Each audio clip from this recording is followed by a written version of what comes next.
I've had paint rollers last 3-4 years probably, but they were submerged in paint in a 5-gallon bucket.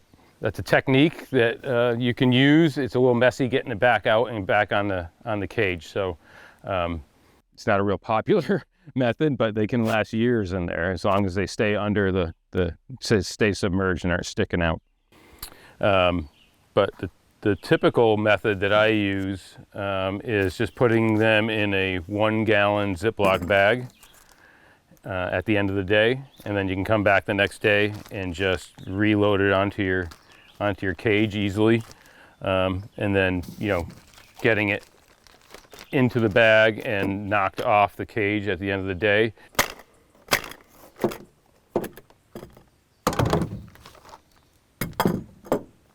The key to keeping it a functional nap with this method is loading the nap up with as much paint as you possibly can before you get it in there. So the wetter it is, the longer it's going to last. I've had them last a month and a half.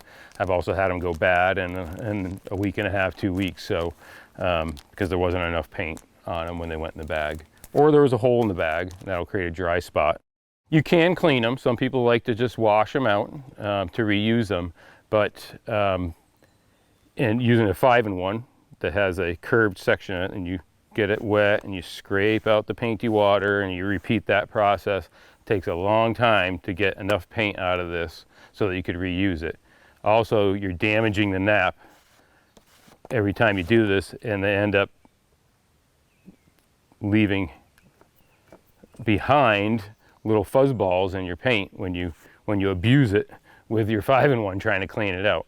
It takes a tremendous amount of water to do it, and certainly nothing you would want to send into a septic system. I find it better just make sure it's nice, it has a lot of paint on it, get it nice and wet, put it in a plastic bag, seal it up, and you can use that for that job. You can keep that one nap going in that color for the whole job, and then toss it out and start fresh. They're not that expensive.